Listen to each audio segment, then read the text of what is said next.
महाभारत का भयंकर युद्ध चल रहा था। लड़ते लड़ते अर्जुन रण क्षेत्र से दूर चले गए थे। अर्जुन की अनुपस्थिति में पांडवों को पराजित करने के लिए द्रोणाचार्य ने चक्रव्यूह की रचना की। अर्जुन पुत्र अभिमन्यु चक्रव्यूह भेदने के लिए उसमें घुस गया। नमस्कार, भक्ति कथा और कहानी में आपका स्वागत है। उसने कुशलतापूर्वक चक्रव्यूह के 6 चरण भेद लिए, लेकिन 7वें चरण में उसे दुर्योधन, जयद्रथ आदि 7 महारथियों ने घेर लिया और उस पर टूट पड़े। जयद्रथ ने पीछे से निहत्थे अभिमन्यु पर जोरदार प्रहार किया। वह वार इतना तीव्र था कि अभिमन्यु उसे सहन नहीं कर सका और वीरगति को प्राप्त हो गया। अभिमन्यु की मृत्यु का समाचार सुनकर अर्जुन क्रोध से पागल हो उठा। उसने प्रतिज्ञा की कि यदि अगले दिन सूर्यास्त से पहले उसने जयद्रथ का वध नहीं किया तो वह आत्मदाह कर लेगा। जयद्रथ भयभीत होकर दुर्योधन के पास पहुंचा और अर्जुन की प्रतिज्ञा के बारे में बताया। दुर्योधन उसका भय दूर करते हुए बोला, चिंता मत करो मित्र, मैं और सारी कौरव सेना तुम्हारी रक्षा करेंगे। अर्जुन कल तुम तक नहीं पहुंच पाएगा, उसे आत्मदाह करना पड़ेगा।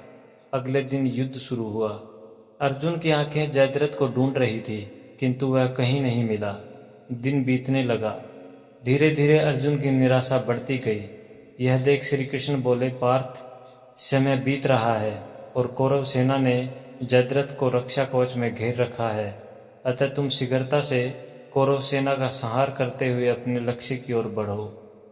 यह सुनकर अर्जुन का उत्साह बढ़ा और वह जोश से लड़ने लगे, लेकिन जयद्रथ तक पहुंचना मुश्किल था। संध्या होने वाली थी। तब श्री कृष्ण ने अपनी माया फैला दी। इसके फलस्वरूप सूर्य बादलों में छिप गया और संध्या का भ्रम उत्पन्न हो गया। संध्या हो गई है और अब अर्जुन को प्रतिज्ञावश आत्मदाह करना होगा। अर्जुन को आत्मदाह करते देखने के लिए जयद्रथ कौरव सेना के आगे आकर अट्टहास करने लगे। जयद्रथ को देखकर श्री कृष्ण बोले, पार्थ, तुम्हारा शत्रु तुम्हारे सामने खड़ा है। उठाओ अपना गांडीव और वध कर दो इसका। वह देखो, अभी सूर्यास्त नहीं हुआ है। यह कहकर उन्होंने अपनी माया समेट ली।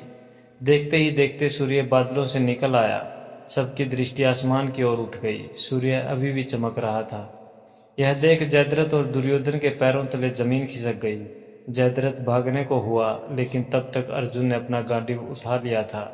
तभी श्री कृष्ण चेतावनी देते हुए बोले, हे अर्जुन, जयद्रथ के पिता ने इसे वरदान दिया था कि जो इसका मस्तिष्क जमीन पर गिराएगा उसका मस्तक भी 100 टुकड़ों में विभक्त हो जाएगा। इसलिए यदि इसका सिर जमीन पर गिरा तो तुम्हारे सिर के भी 100 टुकड़े हो जाएंगे। हे पार्थ, उत्तर दिशा में यहाँ से 100 योजन की दूरी पर जयद्रथ का पिता तप कर रहा है। तुम इसका मस्तक ऐसे काटो कि वह इसके पिता की गोद में जाकर गिरे।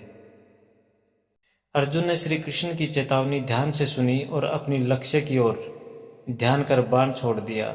उस बाण ने जयद्रथ का सिर धड़ से अलग कर दिया और उसे लेकर सीधा जयद्रथ के पिता की गोद में जाकर गिरा। जयद्रथ का पिता चौंक कर उठा तो उसकी गोद में से सिर जमीन पर गिर गया। सिर के जमीन पर गिरते ही उनके सिर के 100 टुकड़े हो गए।